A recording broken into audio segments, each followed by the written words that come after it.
Today's episode was brought to you by Baker Publishing Group, with Revell and Bethany House Publishing as divisions.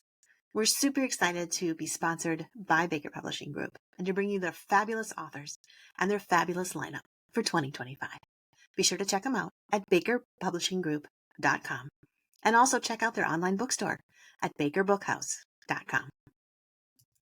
Welcome to Madlit Musings, the podcast where you get to eavesdrop on your favorite authors without getting caught.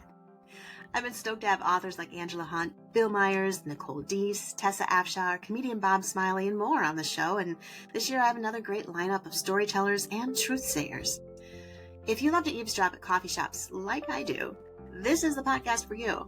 It's where we get real, we get tough, we laugh, and we might even cry.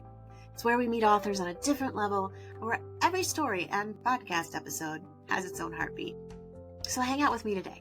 I'm Jaime Jo Wright, your host at Madlit Musings. This is your podcast for real chats with real authors about real life. Hi everyone, it is Jaime Jo Wright here with Madlit Musings, and I'm excited to have back with us today Joanna Davidson-Politano. How are you, Joanna? I'm good. I'm really glad to be here, Jaime. Yeah, it's super fun having you here, and I always love talking with you about your books because you write really good books. Let's just put it out there for the world to know. You write good books. Thank you. I appreciate it. I enjoy them. That's good. It's always a bonus when you're like writing something that you actually enjoy writing. That's very helpful. Sure is. So we're talking today about your latest and greatest, which is The Curious Inheritance of Blakely House, which I'm already curious. So can you give us like a synopsis or just kind of like muddle your way through telling us what it's about? Sure. So this is kind of a steampunk vibe Nice. novel. So the main character is sort of a clockmaker, repair shop owner. And she inherits a house from her uncle who is similar to her. He's kind of an inventor. And so this house is just this giant mansion on an island full of all these random unfinished gadgets. And the house is possibly like the first smart house-ish kind of thing, like doors that close on their own. Oh, And cool. like a rotisserie. Well, now we have rotisseries that turn on their own, but back then that was a new thing. Dumb waiters that go up and down, all sorts of little talking gadgets and automaton and, things like that. That are so much fun. And so she gets to inherit this house and try to finish some of the gadgets and try to keep the estate running. That's cool. Okay, so is she like a gadgety person herself? Yes. So because she works in a clock repair shop, everything that she understands, it's like fits in the palm of her hand. So her world is very small. And she loves little intricacies. She can understand puzzles and little mechanical gears, not people at all. So the fact that this is on a secluded island is very exciting to her. But then the island itself is full of a bunch of ex-adventurers and shipwrecked pirates as the servants. And so she does still have to deal with them. And then there are other people who think they should be inheriting the estate, and there's other wills and things like that. So it gets a little bit messy. And then somebody else washes up on shore with a very surprising claim to the inheritance. So it's kind of a race for each of them to prove by finishing different inventions that they're the perfect heir. Oh, that's so crazy. I like that. That's awesome.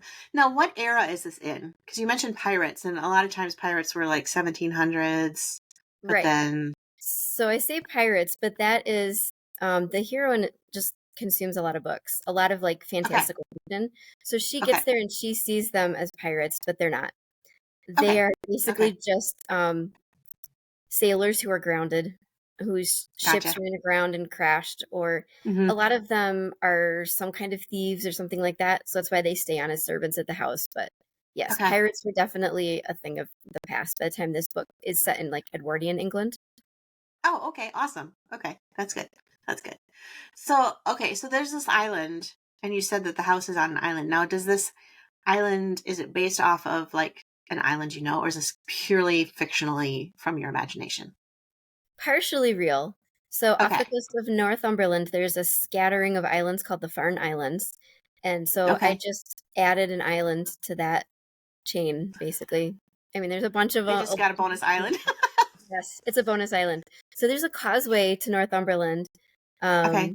between this island and the coast. But then the house itself is actually based on a real house in Northumberland.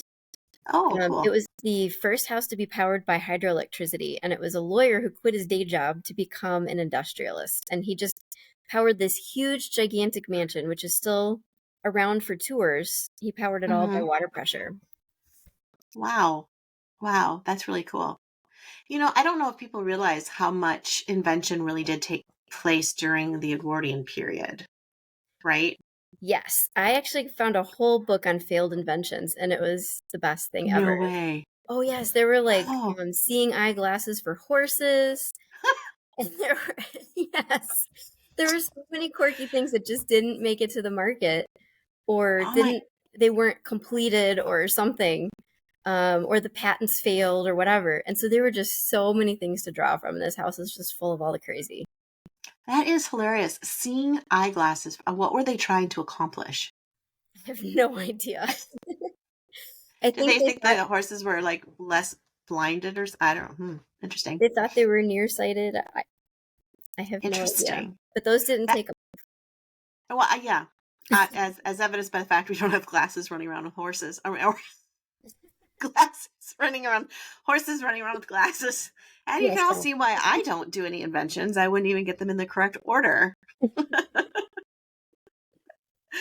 Oh, that's funny. What made you go into the invention side of things and like gadgets and gadgets and all that stuff? I've always been fascinated by the Industrial Revolution and the steam. Okay. So this is a little bit before my book takes place, Okay. the Industrial Revolution. But I've always been fascinated by that kind of thing and clock gears and stuff like that. So I married an engineer. We have nothing in common. And so I talk his ear off about books. He talks my ear off about engineering stuff. But this was a point like I could say, okay, I want you to explain alternating and direct current to me. 2 hours later, No. he lit up. It was the coolest thing in the world to just draw out my husband's brilliance and his That's passion. awesome. And like we were able to connect on Yeah.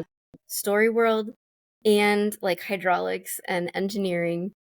And he read through the book before I sent it to the publisher for accuracy. And he actually went out and bought a little Lego set to show me how hydraulics worked. It was so cute. No way. Because there's a little something or other that comes with the hydraulics. So it was just the coolest thing. It was kind of just a little spark of an idea. But when I started asking him questions and I saw him light up, I was like, yes. Yeah, Yes. we're going in this direction. Yeah. Yeah. Well, especially when you have a husband who doesn't like to read fiction. I mean, yes. I'm making that assumption because my husband is similar in that he doesn't really get into story. Like he's like, can you just not? Just don't. Yeah, mine is much more, he'll listen to an audiobook. It's painful for him to sit and read a physical book.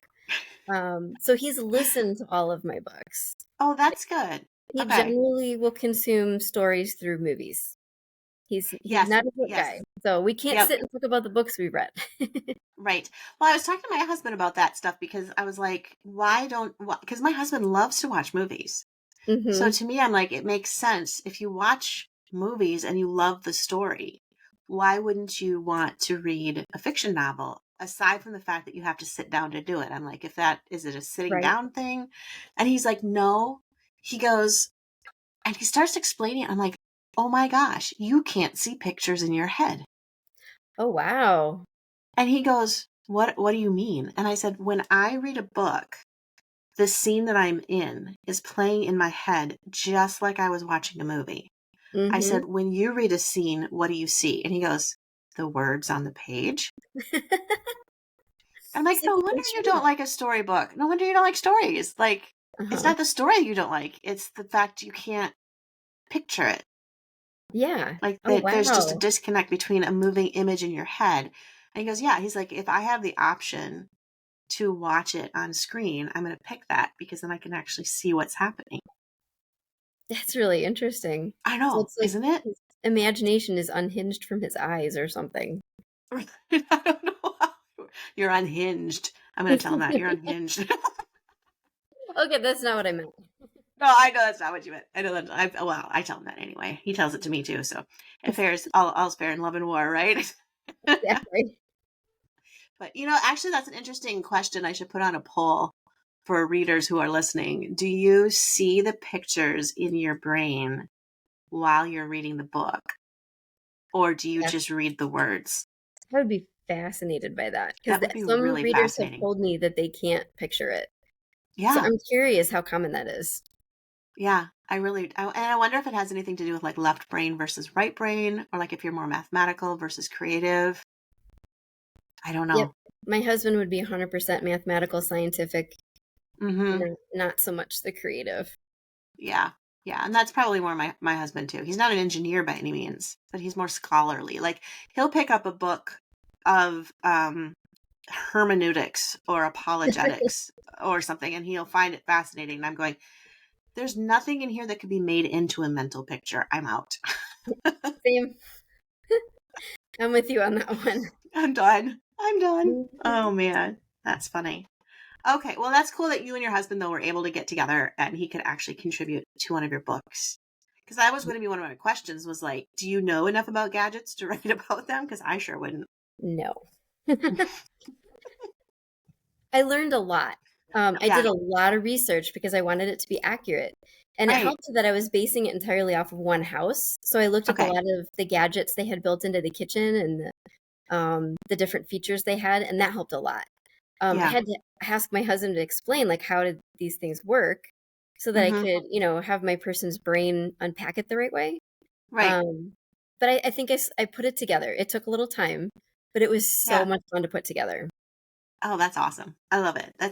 So this is kind of a book that's going to appeal to people who enjoy historicals, people who also enjoy steampunk, and people who Yeah. enjoy is there like a mysterious element? Because I know you're kind of mysterious to a degree, but it's not like you're full on mystery thriller by any means. No, well, okay. So the uncle who died, Okay.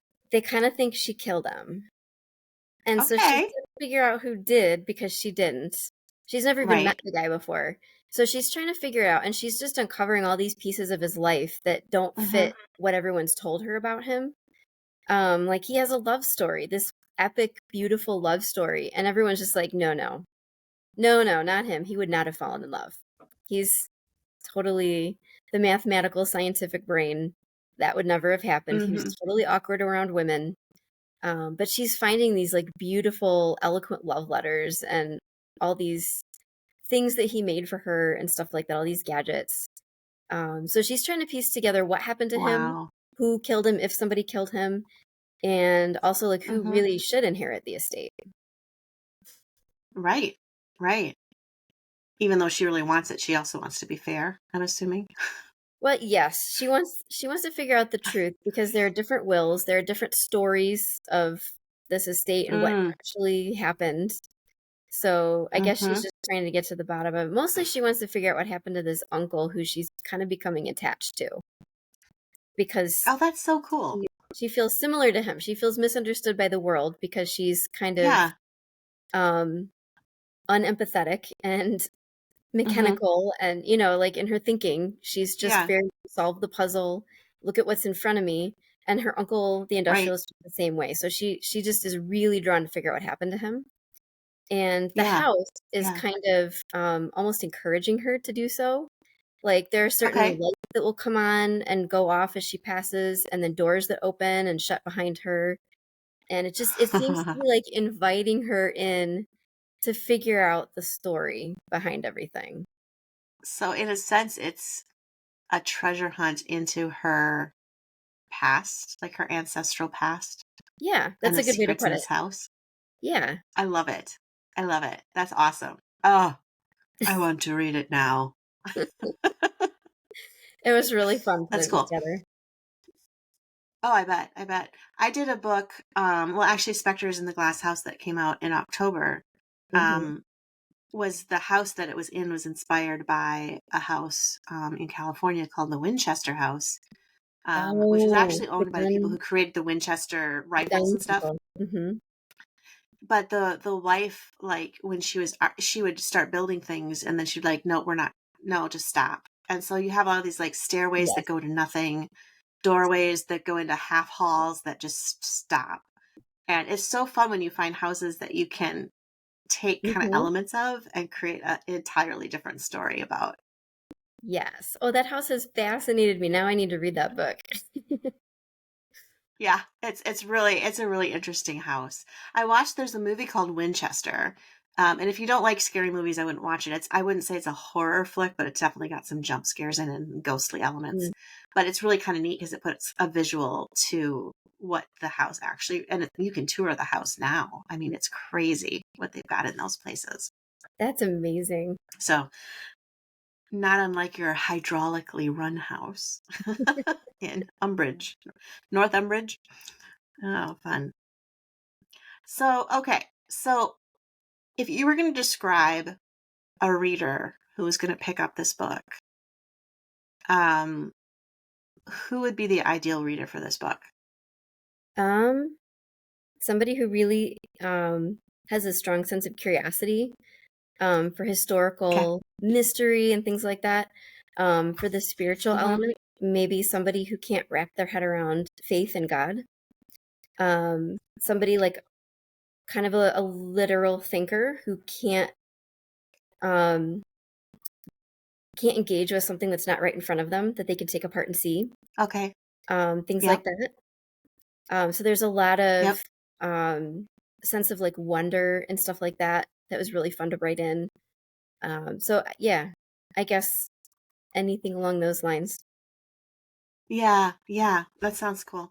And I think it's helpful for readers when they hear kind of that described because sometimes you look at a book in genres that are, if you look at a historical romance genre, you just really kind of know what you're getting, right? And then you pick up a book that has a helicopter flying across the top and a suspenseful title, and you kind of know you're getting an FBI book, etc. And then you have your books that are these really cool covers, really interesting titles, really obscure, fun, interesting back cover copy where you're like, this is interesting. And you're like, would I like this? Am I going to be terrified? Am I going to be intrigued? How does it fit? So, okay, let me clarify the cool. question then. So it's not that scary.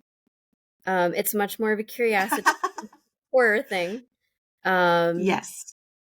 There's some history and there's some details and facts, but it's mostly just for people who love stories. And you just want to get sucked into a story in another world. So again, not super scary. I love that. Just a historical mystery. Yep. Because actually, we've talked about this before, where sometimes people will compare you and me and our books as very similar, but in reality, they're pretty different. Like mine tend toward the dark. Yes. Somebody might be hiding in the closet, the ghostly fingers and whispers on your neck, and yours is more like literary adventure on a page. Yeah, mine's more a mix of like fairy tale and romance and kind of that fairy tale feel. But I actually, when I look at your books, the first line of every one of your books, I think almost everyone has the word death in it. So you definitely have your brand. And I don't, I don't think that matches my brand. So I was gonna say, I don't think you've ever had the word death in one of your opening lines. No, probably not in the opening. Oh, fun. Yeah, no, not at all. Not at all. Now, you mentioned romance. So there is romance in this book. So people who are picking this up for the, the elements of adventure and storytelling, they're going to have romance too, right? Oh, I loved the romance in this book. It was a lot of fun. So the butler of the house is an ex-adventurer, and he has landed on this island after a really bad wreck. And so he's injured and he's stuck there and he's feeling very trapped. And she's very awkward, especially around men, especially around really dashing, handsome men, which he is. So she has trouble talking to him a little bit. Of course. But then he hates her. So then she can talk to him. So it's kind of like a love-hate, enemies, frenemies type thing? A little bit, yeah. Not terribly, because he's not mean to her. But he definitely doesn't want her there. And she's stepping on his toes a little bit. But then the second half of the book is a really fun adventure, and they're both on an adventure. So the romance really takes off in that second half. Yeah. Yeah, and there they go, off to the races to find out about the curious inheritance of Blakely House. Yes. I love it.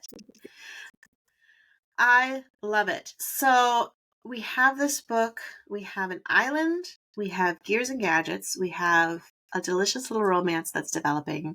We have a heroine that is very mechanically inclined. What else do we need to know about to convince somebody to pick up this book? That's a good question. I know, right? I think I've told you most of the stuff in the book. But yeah, at this point, we're just going to tell you spoilers, and that would be bad. So we don't want to spoil. Yeah. I mean, the epic love story is a really great backdrop. That was really fun to write. Yeah. The heroine has a cat who she adores. And there you go. Cat lover, that would be something. She also has like the distracted type ADHD. Of course, she wasn't labeled such back then. But just kind of the head in the clouds, miss the forest for the trees. Brain running 5 million miles an hour on all these brilliant things, but missing what's right in front of her. And this was something that, like, I have people in my life with this, and so it was intensely personal for me to get this character on the page. And so hopefully the people in my life who read this will feel seen and recognized. But yeah, that's awesome. I love it. Well, I think this sounds like a great book, and I'm excited to read it. And I know a lot of the readers will be excited to read it too. So where is the best way that they can find out about you and follow you and become major Joanna Davidson-Politano fans? My website, jdpstories.com, has a sign up for my newsletter. And so that newsletter probably is like the first and best place to see things. I'm also on Instagram on my author name, and I have a Facebook author page. So those are good places to find me. All right. Great. And the book is available. I can't talk. The book is available for pre-order right now, I believe. Yes, and then it releases in what month? It releases April 15th. April 15th. Okay, awesome.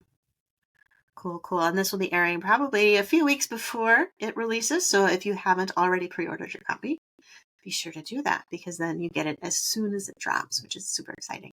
Because who wants to wait for a good book? And if you get it before the launch date, of course, Baker Bookhouse has it 40% off and free U.S. shipping, with a few little extra bonuses thrown into it. Ooh, all right. So big promo there too. Pre-order it from bakerbookhouse.com. So awesome.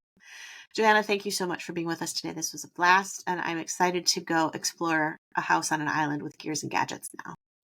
Thanks, Jaime. I appreciate it. And that's a wrap for today here at Madlet Musings. I hope you join us again.